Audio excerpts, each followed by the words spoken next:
Assalamualaikum warahmatullahi wabarakatuh. Di pertemuan keempat mata kuliah web design dan SEO, kita akan mencoba melihat atau mereview tentang database dan cara penerapannya seperti apa. Nanti akan saya coba praktekkan ya. Dan Anda yang memiliki perangkat yang sama, laptop ya khususnya di sini, dan sudah menginstal aplikasi yang sudah saya berikan tutorialnya di pertemuan sebelumnya, bisa mengikuti mata kuliah atau materi pertemuan di yang keempat ini ya. Kalau yang belum atau tidak ada perangkat, tidak apa-apa, dilihat saja supaya Anda nanti mengetahui apa konsep-konsep dari database itu sendiri dan implementasinya, sehingga ketika ke depan saya menjelaskan tentang database, Anda sudah tidak bingung lagi. Baik, langsung saja kita gambaran ke database-nya. Jadi contoh, misalnya di sini ada pengunjung suatu aplikasi atau website, dia merequest SQL statement ya. Jadi SQL itu Structured Query Language ya. Jadi bahasa untuk misalnya mencari data ya, menginput data, menghapus data atau mengedit data gitu ya, itu SQL di situ. Jadi kalau perintahnya adalah misalnya cari data atau lihat data, maka dia akan ditangkap di DBMS. DBMS itu adalah Database Management System. Ya, kemudian DBMS ini akan mengambil data di data storage ya, di database tersebut. Kemudian datanya akan dikembalikan ke DBMS, kemudian akan diolah oleh server dan dikembalikan lagi ke dalam kepada visitor atau klien yang merequest tadi dengan format HTML. Itu alir data dari user ketika dia merequest sebuah data. Jadi satu atau banyak data ya maksudnya. Jadi contoh misalnya Anda ingin melihat atau ingin login ya, ingin login misalnya. Gambarannya ketika Anda ingin login Siska, maka Anda kan tentu nanti akan ada perintah SQL, yaitu misalnya cari data berdasarkan NIM 12345 dan passwordnya sama dengan AAA misalnya gitu. Nah, maka nanti akan diproses, kemudian dicek di datanya apakah ada data yang sesuai atau tidak. Kemudian nanti akan dikembalikan ke server informasinya. Kalau sesuai, maka nanti HTML-nya itu akan menjadi masuk ke dalam menu mahasiswa. Tapi kalau tidak sesuai, maka nanti yang muncul di user adalah username atau password salah. Begitu. Itu ya gambarannya, dan ini semua tadi disimpan di dalam sebuah basis data atau database. Kemudian contoh misalnya ya, di dalam database itu ada beberapa elemen-elemen yang biasanya nanti disimpan di dalam database ya, itu namanya entity. Contoh misalnya kita melihat objek mahasiswa, maka di dalam mahasiswa itu yang perlu disimpan misalnya ada NIM, nama, jenis kelamin, tempat lahir, tanggal lahir, kemudian asal sekolah, alamat, nomor telepon dan sebagainya. Gitu ya. Itu kalau di elemen mahasiswa. Tentu di sana tidak akan ada mahasiswa itu kan berhubungan dengan KRS ya, tidak mungkin di dalam tabel mahasiswa tersebut ada kode mata kuliah misalnya gitu, nggak mungkin ya. Nah, kode mata kuliah itu ada di mana? Nah, contoh misalnya ada di dalam tabel KRS. Misalnya di dalam tabel KRS ada semester, ada kode mata kuliahnya, nama mata kuliahnya, SKS, dosen dan jadwal. Contoh misalnya seperti itu. Dan nama mata kuliah ini juga sebenarnya nanti terrelasi atau terhubung dengan tabel lain, misalnya tabel template kurikulum misalnya begitu. Dosen juga nanti yang disimpan di dalam tabel KRS adalah kode dosennya. di mana nama dosen, gelar dan sebagainya itu nanti akan ada di tabel tersendiri. Itu namanya hubungan antar tabel ya. Tapi contoh di sini saya mengambil dua contoh komponen saja atau objek saja, yaitu mahasiswa dan KRS. Jadi harapannya supaya Anda itu paham bahwa ketika misalnya kita berhadapan dengan mahasiswa, maka data-data primer yang dimiliki oleh mahasiswa adalah seperti ini. Ketika kita berhadapan dengan KRS, maka data-data primer yang berhubungan dengan KRS adalah seperti ini, gitu ya. Nah, data-data tadi itu nanti disimpan di database, ya, di database seperti itu. Dan ini bisa sifatnya kita simpan ke sana. Jadi kalau simpan nanti panahnya ke sana, dan kalau kita panggil nanti panahnya akan ke sini, itu ya, bolak-balik. Oke, kemudian kita coba lihat dulu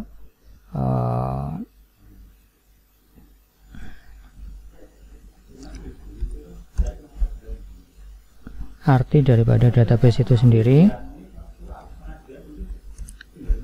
Dilihat di Wikipedia aja ya, database. Nah, kita lihat di sini ya.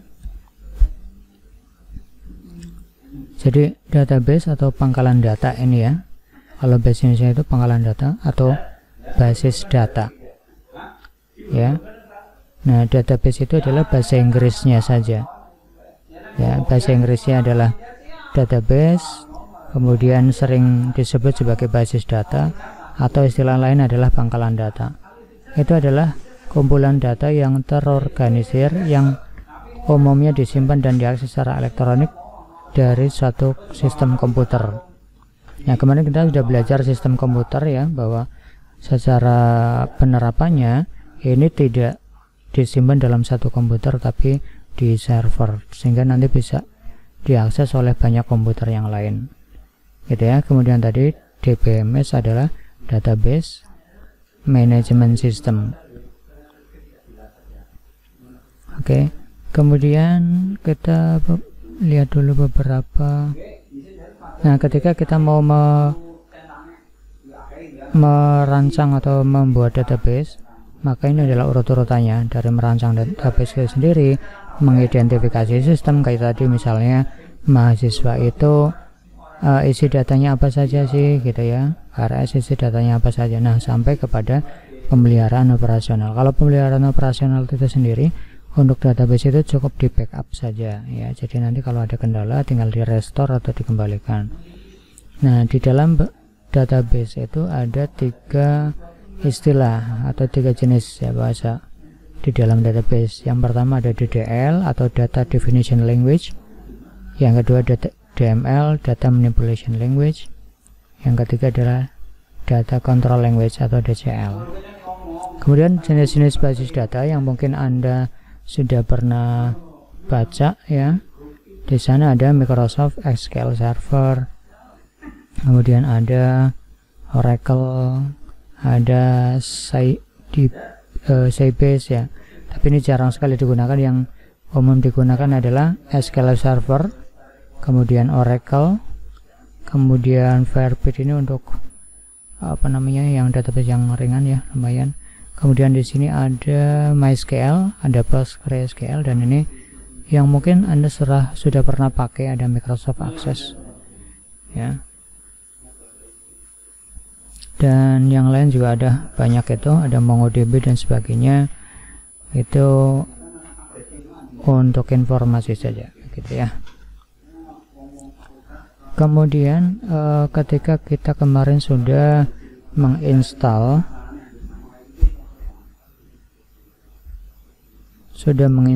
SAM ya. Jadi kalau kemarin sudah Anda install, maka di sana ada MySQL.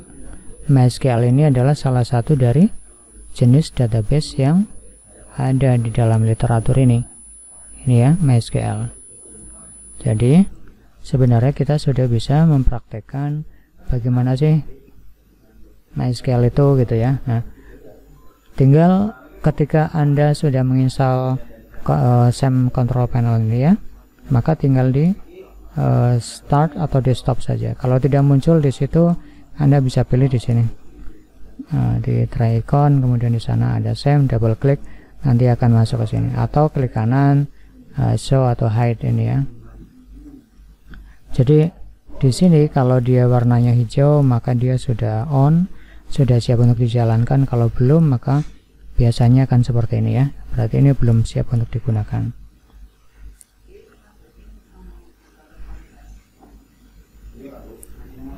Oke, kemudian cara mengaksesnya bagaimana? Untuk mengakses database tersebut, cara mengaksesnya adalah tinggal masuk ke localhost, kemudian php myadmin.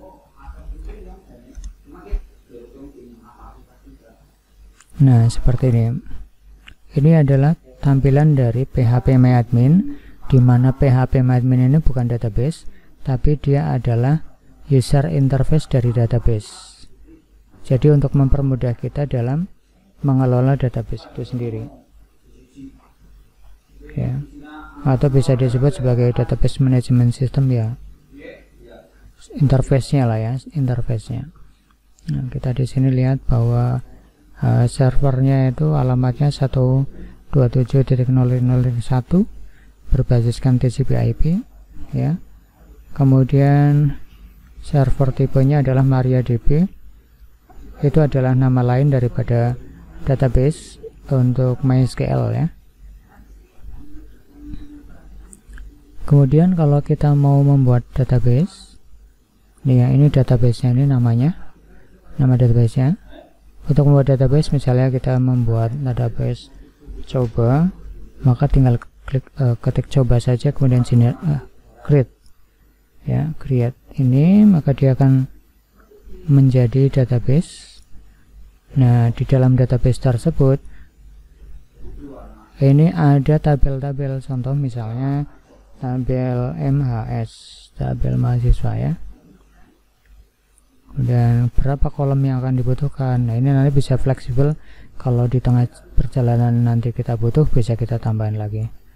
Contoh misalnya kita ada ID itu biasanya saya gunakan untuk identifikasi daripada data ya. Nanti di dalam database itu ini ada beberapa jenis data ya, tipe data. Jadi ada var integer itu ini ada keterangannya ya, di tooltip.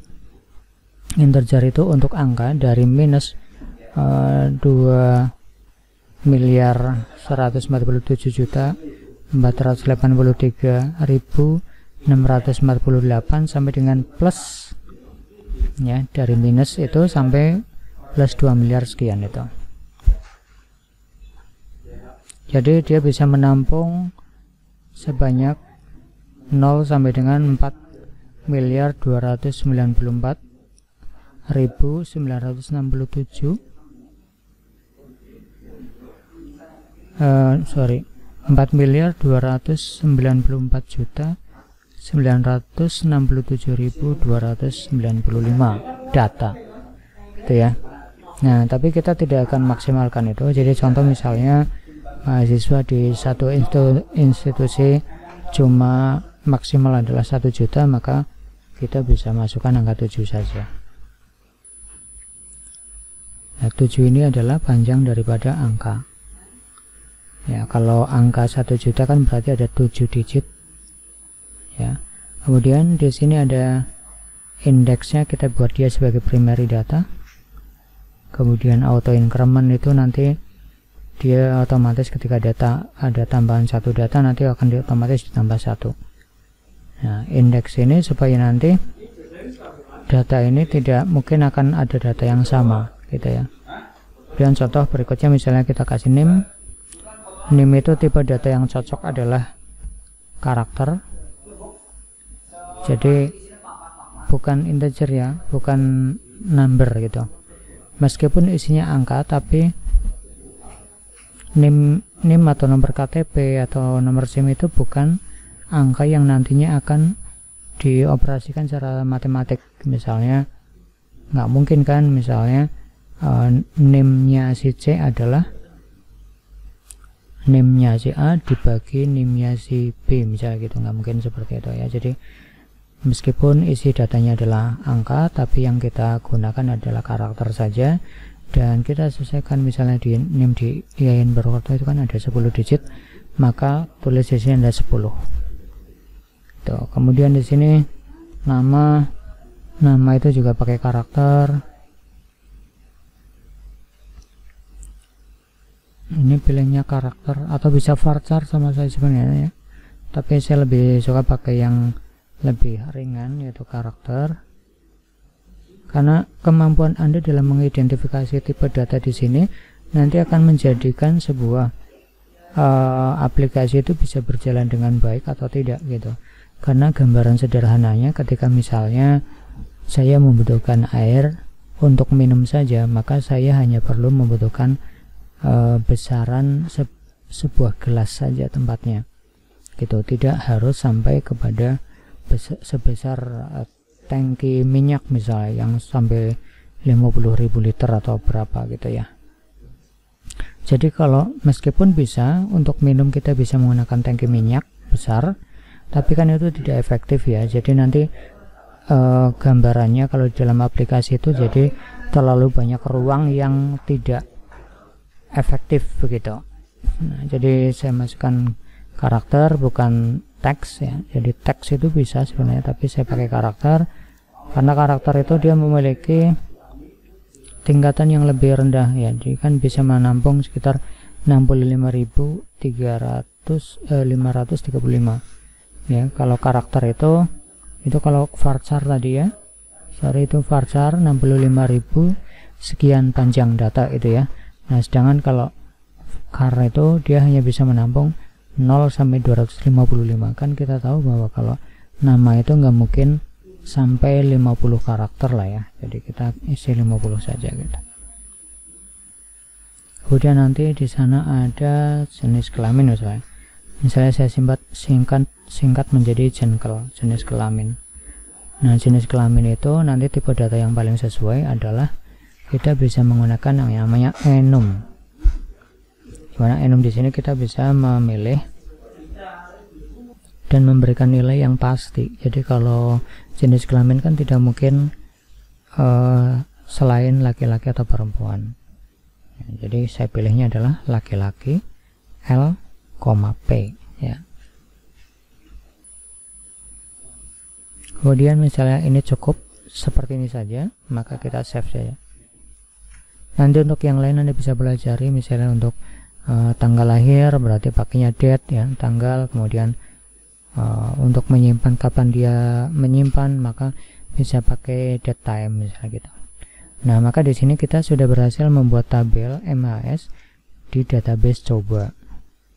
Di mana di dalam tabel MHS itu terdapat ID di mana dia ada simbol kuncinya berarti dia adalah primary key.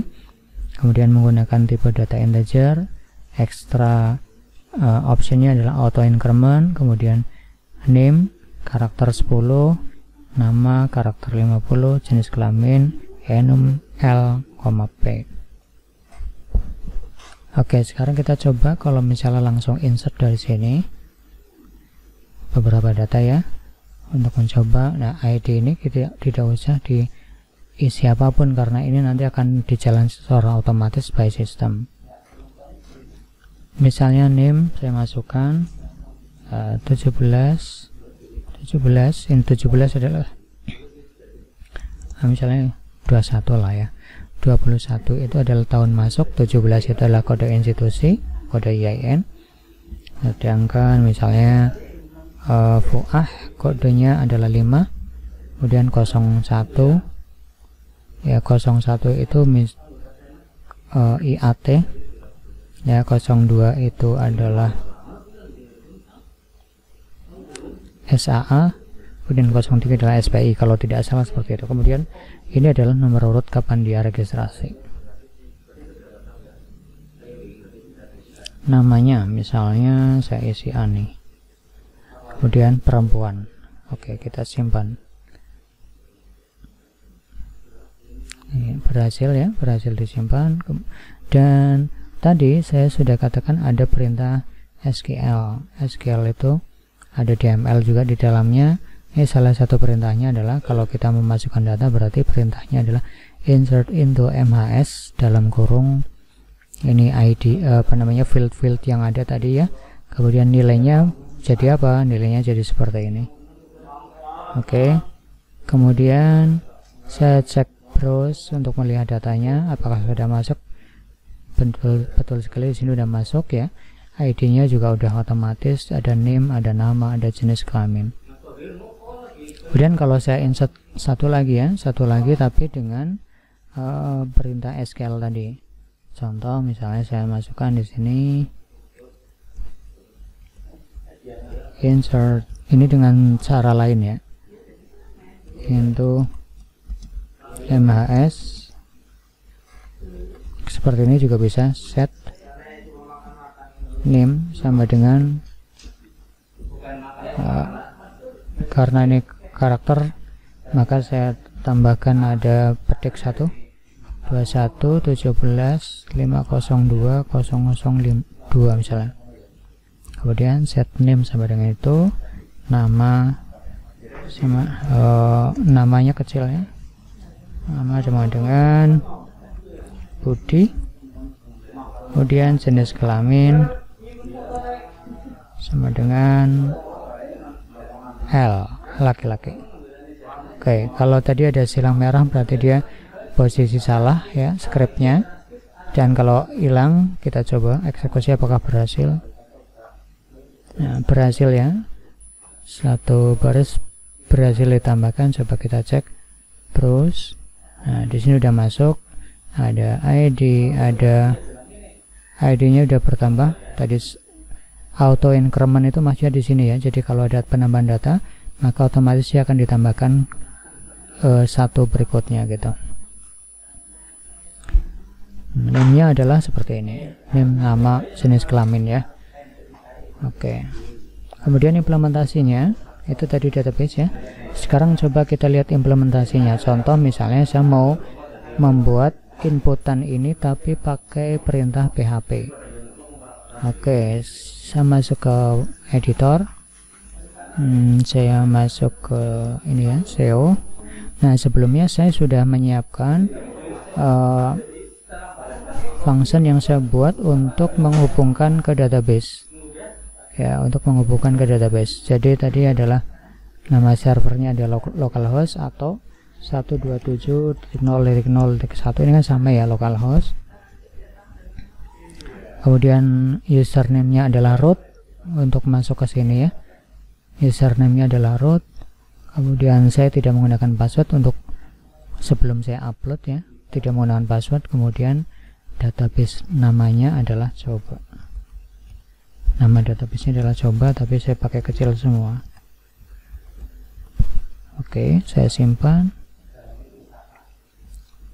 Oke, berarti saya sudah membuat koneksi ke database MySQL ya, tapi belum muncul apa-apa, memang karena mau dijalankan. Nah, sekarang coba implementasinya. Ini sekali lagi function ini yang saya buat untuk mempermudah dalam melakukan operasi pembuatan aplikasi khusus untuk saya ya. Untuk yang lain mungkin nanti perintahnya akan berbeda, tapi ini untuk mempersingkat karena ini bukan untuk dipraktekkan Anda secara detail, maka ini saya singkat saja begitu. Dan saya akan buat perintah untuk input ke database.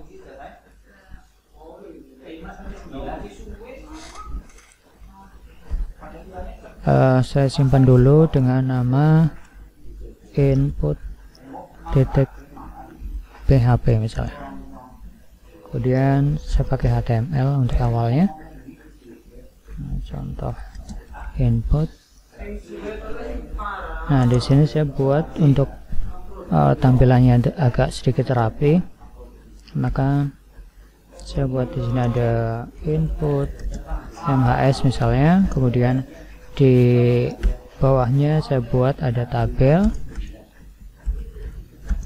TR itu untuk membuat baris, TD itu untuk membuat kolom. Kemudian ada name, TD untuk membuat kolom ya. Kemudian nah, saya ada satu yang lupa, bahwa ketika saya mau menangkap form maka harus ditambahkan perintah form. Saya hapus dulu method host karena data yang akan saya kirimkan besar, dan actionnya saya arahkan ke dirinya sendiri saja, ke file ini ya. Jadi action adalah kalau form ini nanti diklik dia akan diarahkan kemana gitu. Nah crash ini sama saja sebenarnya dengan PHP self atau ke dalam dirinya sendiri. Oke. Kemudian tag/form ini untuk mengakhiri ini ya.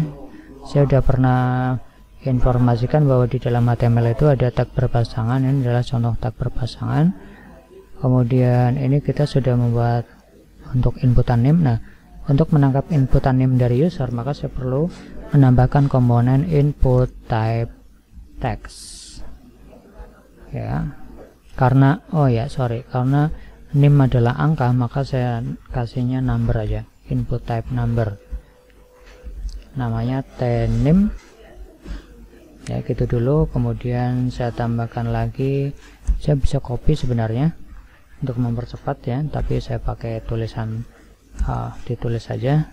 TR sekali lagi untuk membuat baris, kemudian TD untuk membuat kolom ya, bahwa tabel itu kan perpotongan antara baris dan kolom.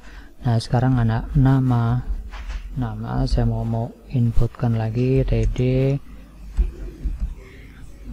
input text, kemudian T nama ya, kemudian ada lagi TR TD jenis kelamin, TD input type. Kalau jenis kelamin karena dia hanya bisa milih salah satu, maka saya pilihnya pakai komponen radio ya. Ini saya kasih nama TJK, T jenis kelamin. Kemudian di sini saya kasih value. Untuk laki-laki saya kasih L, sesuaikan dengan yang ada di database tadi, laki. Kemudian supaya dia turun ke bawah, saya kasih, atau tidak usah turun ke bawah, samping sebelah kanannya saja. Saya tulis lagi input type radio, namanya disamakan TJK, kemudian value nya saya bedakan menjadi P. Di sini saya tulis perempuan. Oke. Kemudian terakhir saya akan buat tombol, tapi sebelum itu saya simpan dulu ya. Saya simpan nanti supaya Anda bisa lihat perbedaannya.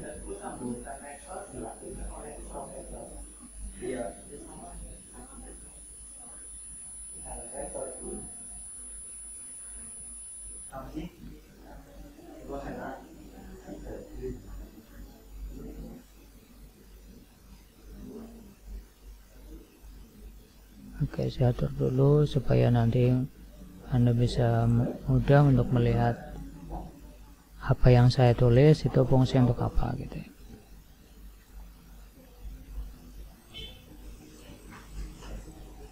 Oke, saya atur tampilannya menjadi seperti ini. Nah, ini tadi perintah yang saya tulis. Nah, untuk mengaksesnya sekali lagi Anda harus mengaktifkan SAM-nya. Kalau belum punya maka diinstal dulu. Kemudian SAM ini dia menuju kepada alamat folder yang sudah ada tentukan gitu ya. Jadi kalau di bawaannya itu adalah disimpan di C, kemudian ada SAM, ada htdocs. Nah, berarti filenya akan disimpan di sana. Tapi kebetulan untuk di komputer ini sudah saya setting tidak diarahkan ke C, karena takutnya kalau C-nya bermasalah maka nanti webnya akan menjadi hilang gitu, terformat ya. Maka saya simpan di E dan sudah dirubah. Next, kemudian untuk mengaksesnya berarti saya cukup menuliskan localhost, kemudian alamat foldernya adalah SEO, kemudian nama filenya adalah tadi input.php. Ini ya, nama filenya adalah input.php. Jadi localhost SEO ini dia menuju ke file ini. Oke, jelas ya. Kemudian saya enter, akan menjadi seperti ini. Ada name, nama, jenis kelamin. Ya, dimana di sini kita bisa tulis Kalau saya tulis pakai ABCD ini nggak mau nih, tapi kalau angka dia mau gitu ya. Kemudian nama, nah ini baru bisa pakai ABCD. Kemudian kalau jenis kelamin, karena dia radio dan namanya sama, maka ini hanya bisa milih salah satu ya. Jadi kalau tidak laki-laki maka perempuan begitu. Kemudian untuk ini bisa tersimpan, maka saya butuh membuat tabel input dulu, tapi saya masukkan ke dalam tabel. Jadi saya perlu membuat tr td. Saya ditaruh di sebelah kanan aja, ada input, type submit, kemudian c simpan, value sama dengan simpan, misalnya gitu, dan saya reload, maka menjadi seperti ini. Oh sorry, ini inputnya ini kok keluar, ini kenapa? Karena di sini saya salah, belum menuliskan td lagi. Oke. Nah seperti ini ya. Kita coba cek dulu. Kalau saya masukkan seperti ini tentu belum ngefek atau belum tersimpan ke database ya. Kalau simpan, nah, dia hilang begitu saja. Dan kalau kita lihat di database, nah, di refresh di sini, maka dia belum menambah apa-apa. Itu artinya kita belum berhasil menyimpan ke dalam database.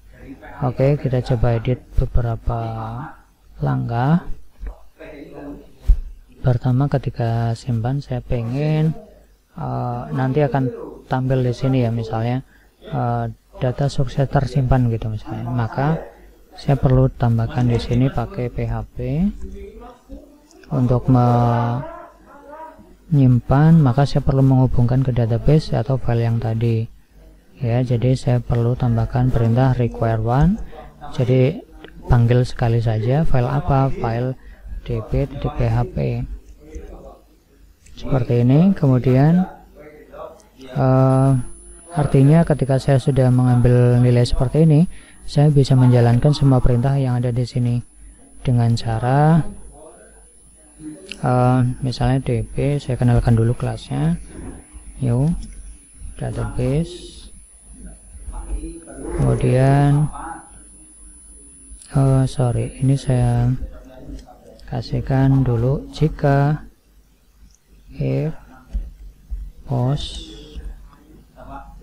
jika C simpannya diklik gitu ya, maka dia akan masuk ke sini. Nah di dalam perintah ini saya masukkan perintah mengambil koneksi ke database, kemudian membuat database, dan saya akhiri di sini seperti ini.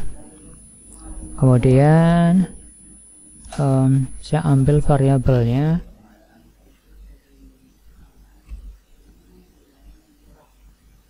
sederhana dulu ya, saya pakai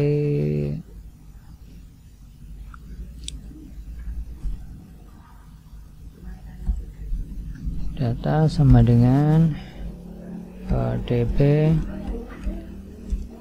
insert kemana? Insert ke tabel MHS. Apa yang diinsert? Yang diinsert itu ada name dimana nilainya adalah post tname ya. Jadi kita mengambil dari sini, name-nya itu nanti ambil dari sini, kemudian koma, nama ambilnya dari post nama.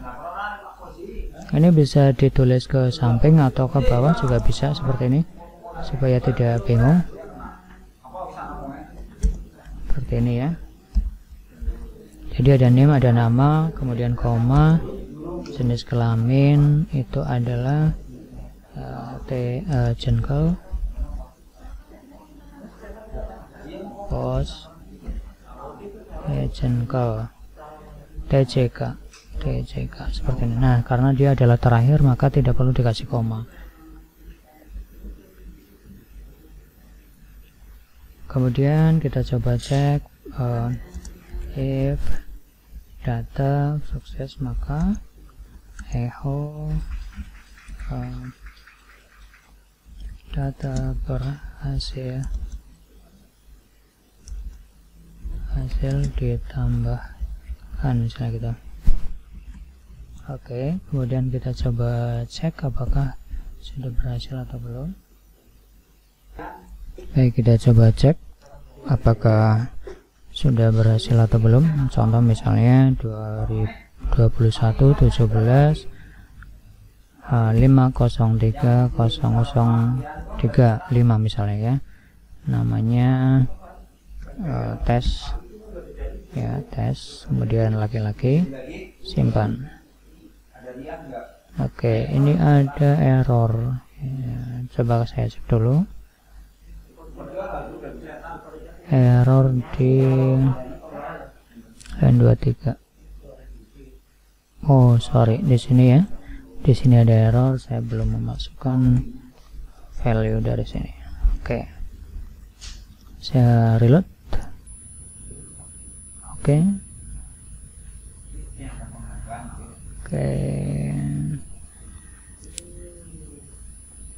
ya, kita coba cek dulu di database-nya. Kita biarkan dulu karena ini adalah notice saja atau catatan saja.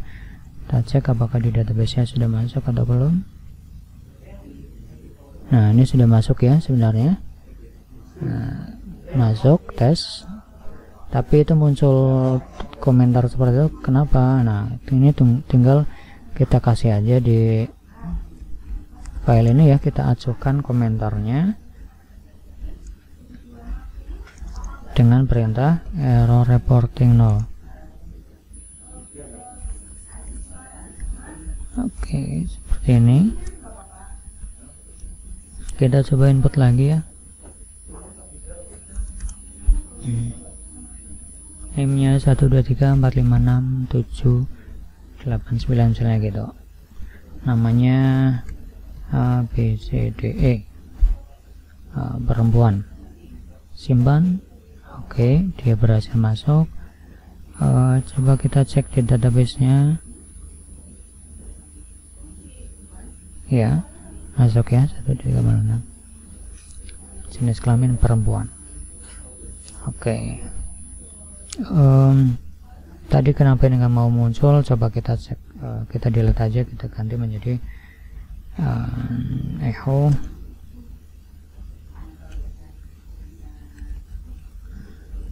script alert.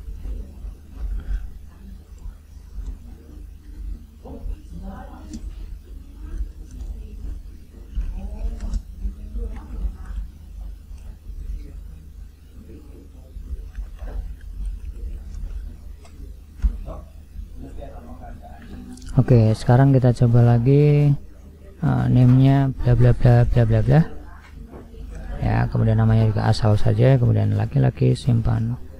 Nah, data berhasil disimpan. Oke, kita coba cek di sini ya, masuk ya. Itu cara bagaimana kita menginput data.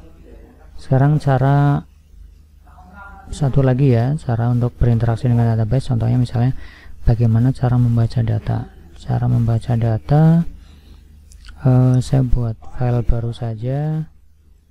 Nah, simpan baca.php. Kemudian saya buat misal tadi ya, kayak tadi php error reporting 0 untuk mengajukan tadi ada notice.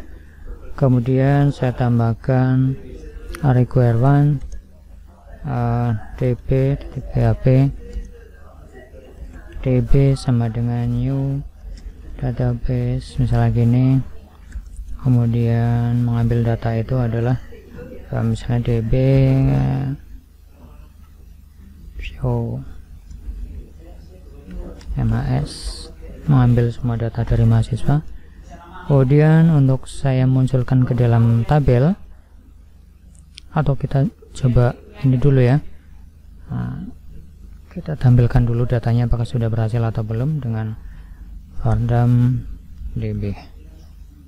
Bukan DB, sorry, ini data sama dengan DB show gitu ya, ini berarti data. Oke, kita coba simpan. Kemudian saya akses di sini dengan baca.php. Nah, datanya udah masuk ya, udah muncul di sana, cuma belum teratur. Saya coba akan masukkan ke dalam tabel. Nah, ini saya keluar dulu dari PHP, saya buat tabel, misalnya ada H3 tadi, data mahasiswa, kemudian saya buat tabel kasih border sama dengan 1, kemudian TR, TD, nomor, TD, NIM, TD, nama, ini kolomnya ya. Kemudian satu lagi TD, jenis kelamin. Oke, kita coba cek dulu. Kita sudah berhasil membuat tabel seperti ini. Nanti data yang tadi sudah kita ambil akan kita masukkan ke dalam listing daripada tabel tersebut dengan cara saya kasih masukkan ke PHP lagi, ngambil data dengan for each for each seperti ini. Dari variabel data saya jadikan singkat menjadi D saja, kemudian N++ untuk membuat nomor urut, kemudian saya bikin echo TR itu mengakhiri baris. Nah, sekarang TDIT untuk membuat kolomnya berisi. Yang pertama kita akan mengisi nomor urut. Nah, nomor urut kita mengambil dari variabel N++. N itu nama variabelnya, plus itu artinya nilai N itu ditambah 1. Jadi tadinya 0, nilai N menjadi 1 gitu ya. Nanti 1, kemudian nanti kalau dia looping lagi, berulang lagi, nanti N yang tadinya 1 menjadi 2, 3 dan seterusnya. Oke, saya tampilkan aja di sini N. Kemudian TD lagi untuk NIM. Jadi D NIM seperti ini. Kemudian nama D nama. Sorry, ini belum masuk ke TD. Nanti dia akan keluar jadinya. Slash TD, kemudian TD jenis kelamin saya ambil dari D jengkol. Nah, yang di dalam kotak ini adalah harus disesuaikan dengan nama field yang ada di tabel. Oke, gitu aja. Kemudian saya reload di sini, harusnya sudah muncul. Nah, betul sekali ya, sudah muncul. Ini sesuai yang ada di database-nya. Coba kita cek di sini, persis sekali harusnya. Ya, ada name, nama, kemudian ada jenis kelamin. Oke, demikian saja untuk implementasi dari database ya. Untuk lebih lengkapnya sebenarnya ada proses editing atau proses penghapusan, itu nanti bisa ditambahkan fitur di sini untuk edit atau hapus ya, sebenarnya bisa saja. Tapi di materi kali ini saya cuma menampilkan bagaimana cara input sama edit saja. Untuk yang lain nanti Anda bisa browsing sendiri kalau ingin mengembangkannya ya. Karena nanti di materi ini juga ini tidak terlalu diimplementasikan ke Anda ya, karena Anda nanti tidak perlu belajar sampai ke sedetail ini. Ini kan sifatnya saya hanya memberikan gambaran saja proses cara kerja dari database itu sendiri ya. Nah, nanti aplikasi yang akan Anda buat itu nanti kan sudah jadi tinggal Anda olah saja. Oke, begitu rekan-rekan yang dapat kita pelajari untuk hari ini di pertemuan keempat tentang database dan implementasinya. Saya sudah gambarkan tadi dari awal bagaimana database itu bekerja, kemudian bagaimana cara menjalankan database, bagaimana cara membuat tabel, mengatur tipe data dari field ya, kemudian contoh implementasi kalau diimplementasikan ke dalam PHP atau dengan bahasa pemrograman gitu ya. Kalau Anda antusias atau pengen bisa tentang ini, nanti bisa mencari referensi lebih lengkap atau Kalau memang Anda tertarik semuanya untuk belajar lebih lanjut tentang pemrograman, nanti kita bisa fokus lebih lanjut materinya ke bahasa pemrograman gitu. Oke, terima kasih untuk perhatiannya, untuk Anda semuanya yang sudah menonton, sudah memperhatikan tutorial ini dari awal sampai akhir ya. Mudah-mudahan dapat memberikan gambaran lebih detail, lebih rinci tentang database dan implementasinya. Mudah-mudahan bermanfaat. Kalau ada kekurangannya saya mohon maaf yang sebesar-besarnya. Sehat selalu untuk Anda semuanya. Saya akhiri. Assalamualaikum warahmatullahi wabarakatuh. Oh ya, satu lagi, kalau ada yang masih bingung atau pengen bertanya atau penjelasan lebih lanjut tentang apa yang sudah saya jelaskan di materi pertemuan keempat ini, silakan bisa gunakan WhatsApp group atau grup diskusi di iKelas. Terima kasih.